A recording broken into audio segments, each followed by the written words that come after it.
YouTube کے ذریعے ایسے لوگوں کو سنو گے تباہی ہوگی. کہیں آپ جانتے ہیں کہیں ڈھول بجوا دیا جائے گا اور کہیں کچھ بجوا دیا جائے گا, کہیں عقیدہ خراب کر دیا جائے گا, کہیں صرف اتنا کہلوایا جائے گا. کہو امیر معاویہ سے ہمارا کیا رشتہ؟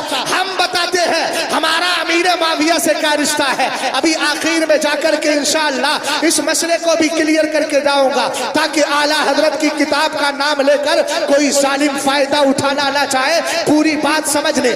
اس لیے کہ ہمارا مزاج یا ایھا الذین آمنوا لا تقربوا الصلاۃ کہہ کر کے بات کو ختم کرنا نہیں, بلکہ جملہ حالیہ وانتم سکارا پڑھنا بھی ہے تاکہ مسئلہ پوری طریقے سے سمجھ میں آ جائے. ورنہ تو جس طرح قرآن کی آیتوں کو پیش کر کے وہاں بھی ادھر سے ادھر تناقض اور کمپٹیشن دکھاتا ہے, اسی طرح آج کچھ لوگوں نے اعلیٰ حضرت رضی اللہ تعالی عنہ کا نام لے کر اعلیٰ حضرت کے پوتے سرکار تاج الشریعہ کے فتاوا اور تاج الشریعہ کے فتاوا اور اعلیٰ حضرت کے فتووں میں کمپریزن کر کے یہ بتانا شروع کر دیا ہے کہ یہ بات غلط ہے. والا دیکھیے اعلیٰ حضرت سے ٹکرا رہی ہے. ہم نے کہا جب سمجھ میں نہیں آتی تو گھروں میں بیٹھ کر یہ نعرے کیوں لگاتے ہو کہ فتاوا رضوین کا کام کریں گے, فتاوا رضویہ عام کریں گے.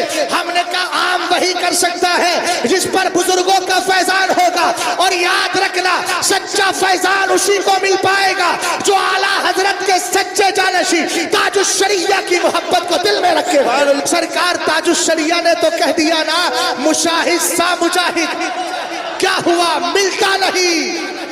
پرتوے حشمت علی شیر رضا ملتا نہیں.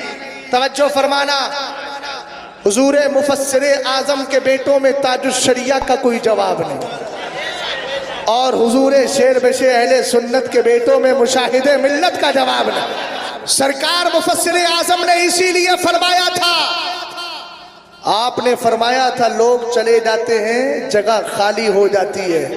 مولانا حشمت علی صاحب دنیا سے گئے مگر ان کی جگہ خالی نہیں ہوئی, مشاہد ملت نے پوری کر دی. سرکار مفتی اعظم نے کہا تھا مشاہد ملت کے لیے مولانا مشاہد رضا خان کی پیشانی میں مجھے سعادت کا نور نظر آتا ہے.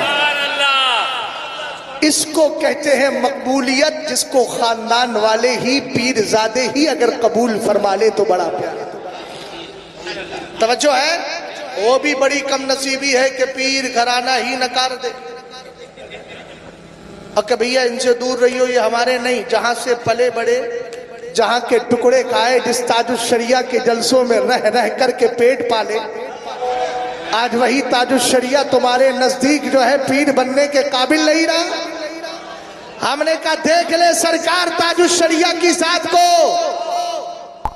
انتقال کے بعد جنازے کی بھیڑ نے بتا دیا زمانے والوں حق بولتے رہو, فکر مت کرنا کون جنازے میں آئے گا کون جنازے میں نہیں آئے گا, حق بولتے رہو. حق کی برکت یہ ہوگی کہ حق کھینچ کے لا کے اس کے جنازے میں حاضر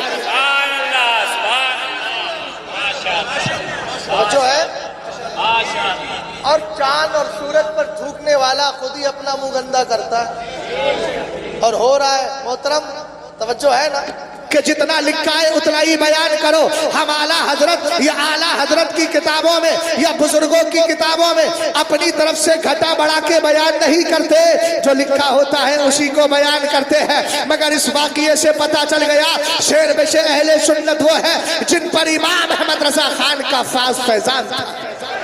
اب توجہ فرمائیے گا, سرکار کی ایک حدیث ہے یحمل هذا العلم من كل خلف عدوله ينفون تحریف الغالین وانتحال المبتلین والطاویل الجاہلین. میرے نبی علیہ السلام نے فرمایا اچھے جانشی اچھے اسلاف اور بزرگوں سے اچھا علم لیتے ہیں اور لینے کے بعد تین ڈیوٹی ادا کیا کرتے ہیں. فرمایا پہلی ڈیوٹی کیا ہے, ینفون تحریف الغالین, جو غلو کرنے والوں نے تبدیلیاں اور چینجنگ پیدا کر دی ہے اسلام کے اندر, اندر ان کو ختم کر دیا کرتے ہیں اور باطل پرستوں کی جو تعویلیں ہیں ان کو ختم کر دیا کرتے ہیں. جاہلوں نے جو جھوٹ بولا ہے اس جھوٹ کو بھی ختم کر دیا کرتے ہیں. حضور شعر بشعر اہل سنت کو علم ملا امام احمد رضا خان سے, شعر بشعر اہل سنت سے فیض پایا حضور مشاہد ملت نے, اور جو روش باپ کی تھی الحمدللہ اسی روش پر قائم رہے.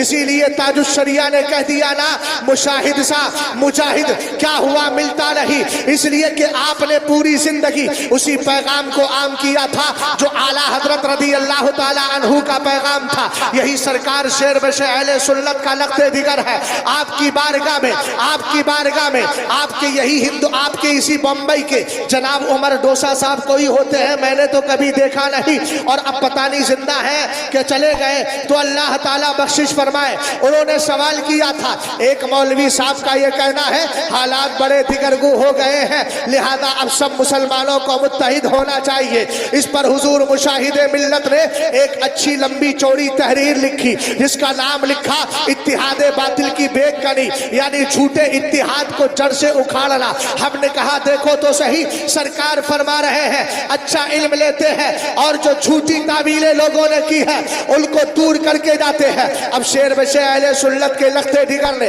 دلائل پر دلائل دیے. کہا یہ بتاؤ کیا تمہیں حضرت عمر فاروق اعظم کا دور یاد نہیں کہ ایک یہودی اور ایک منافق کا فیصلہ کیا تھا, رسول کریم کی بارگاہ کا فیصلہ نہیں مانا, حضرت عمر کی بارگاہ میں گئے, یہودی نے اتنا کہہ دیا فیصلہ نبی نے میرے بارے میں دے دیا ہے. حضرت عمر نے تلوار نکالی اور کہا کہ جو نبی کا فیصلہ نہیں مانتا عمر اس کی گردن اڑا دیا کرتا ہے. حضرت عمر نے جو کیا تھا پورے مدینے میں خبر پھیل گئی, عمر نے مسلمان کو قتل کر دیا ہے. سرکار کے کان تک جب بات پہنچتی ہے, نبی کی بارگاہ میں یہ خبر موصول ہوتی ہے, آقا کریم علیہ السلام فرماتے ہیں عمر کسی مسلمان کو قتل کر ہی نہیں سکتا. قرآن پاک کی آیت کریمہ نازل ہوئی, فلا وربک لا یؤمنون حتی یحکموک فیما شجر بینہم ثم لا یجدوا فی انفسہم حرجا مما قضیت ویسلموا تسلیما. بتا دیا گیا تم اگر ایمان والے بننا چاہتے ہو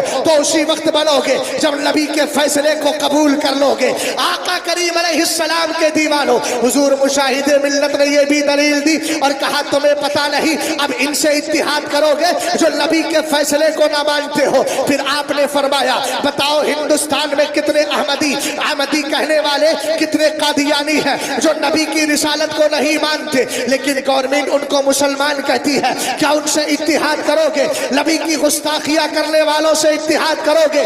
حضور شعر بشعر اہل سنت کے اس لخت جگر نے دلائل کے انبار لگا کر دنیا والوں کو بتا دیا, یاد رکھنا خانقاہ حشمتیہ میں جو کل تک میرے باپ اعلیٰ حضرت کے مشن کو عام کرتے تھے, مشاہد بھی اسی مشن کو عام کر رہا ہے اور تمہیں تاکید کرتا ہے کہ جس مشن کو میں نے عام کیا ہے مرتے دم تک اگر سچے مشاہدی ہو تو اسی مشن کو لے کر کے چلنا ہے.